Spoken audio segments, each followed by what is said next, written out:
Back here in Andy Moore Field for the bottom of the third inning between the Indiana Hoosiers and Southern Indiana Screaming Eagles.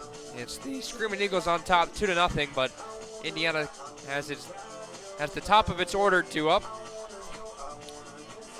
Definitely put some pressure on Josie Newman in the bottom of the first, but could not get a run as they stranded the bases loaded. Melina Wilkinson, who struck out in the first, leads things off. The righty batter, an Ohio State transfer, waits on the first pitch from Josie Newman. That's upstairs.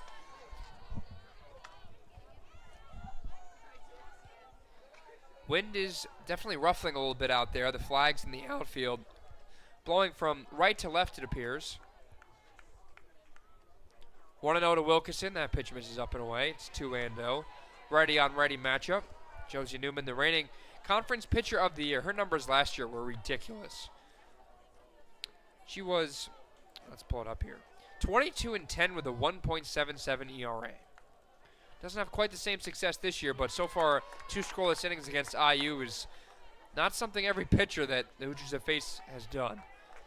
2-0's in there for a strike to Wilkinson, who steps out of the box to regather herself. Taps the plate once with the bat. Gets ready with the 2-1 home. That's in there for a strike as well. It's interesting that Wilkinson doesn't hold the bat with her hands together. There's, I want to say, like a few inches of separation. She holds her right hand a few inches above her left, which is something you don't really see. It shows you really want contact for Wilkinson. The 2-2, that misses up and away, and it's 3-2, so the second full count of the day for Wilkinson at the plate. Red and orange kind of striped bat. Got all the warm colors on there. 3-2, hit well out to right center field. Over a few steps is Nally, but she's got it for the first out here in the bottom of the third.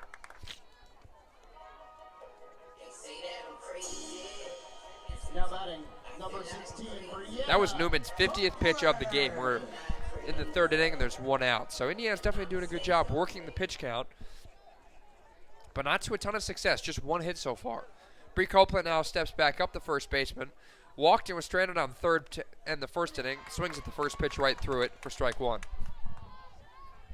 Copeland was warming up in the bottom of the second inning for IU in the bullpen. Through, I want to say, like maybe 10 pitches. The inning was pretty quick, so she had to get back in the field as she takes the 0-1 for another strike. 0-2. Newman's done a good job getting ahead of these IU hitters in the last 2 innings.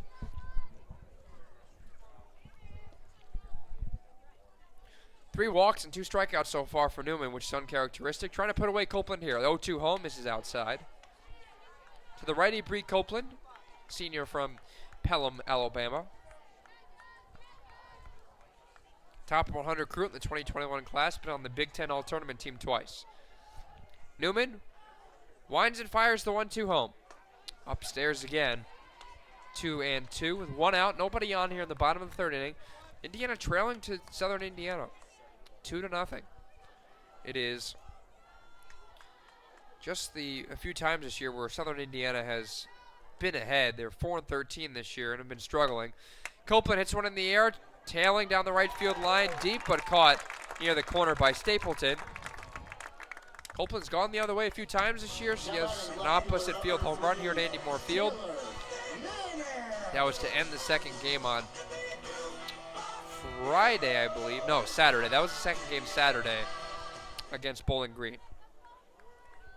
So now Taylor Minnick, who singled and was out stretching to second in the first inning. Readies again for a second at bat, takes the first pitch outside. Yeah, if Minnick doesn't get caught going from first to second, maybe that inning changes because Hoosiers had to challenge that. Indiana's out of challenges already. Challenged a double play ball in the first inning, which was unsuccessful. And then challenged that Minnick play at second. And the call in the field stood. She was out. Minnick has a hitter's count, though. It's 2-0, but Minnick did pick up the single, so that's her 33rd hit of the year. That leads the team average at now .516, off the charts. Hitter's count, 2-0 home from Newman. That misses low and out. Minnick is one of 3 hitters on this team, listed to the Big Ten preseason players to watch list. Copeland and Parker, the other two, who she sandwiched between in the IU lineup. 3-0. Let's see if it's a green light. Minnick thought about it, but it was high. So 4-pitch walk for Taylor Minnick. Her 12th walk of the year. Now Avery Parker bats. Let's see if Indiana can get a 2-out rally going. Now batting the catcher, number 18, Avery Parker. AP steps up, walked in that first inning, stole second base as well in the first and third situation. Off of first is Minnick. Stolen 5 bases this year, been caught once. First pitch is fouled straight back.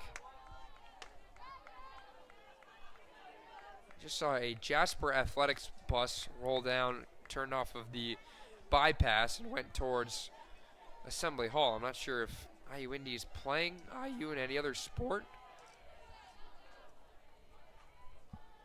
I'll see if they are at the next break. The 0-1 to Parker misses outside. It's now 1-1.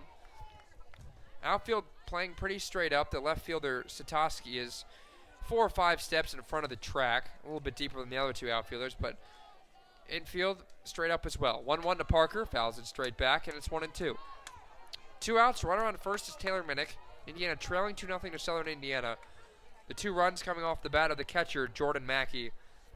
Bases loaded. She had a 2-run double. Parker holds the bat on the back shoulder. A little bit of a teal handle and a white barrel. Awaits the 1-2. Swung on, hit high in the air, foul side of first, going over is Brown, and she makes the catch. Had plenty of room near the IU bullpen.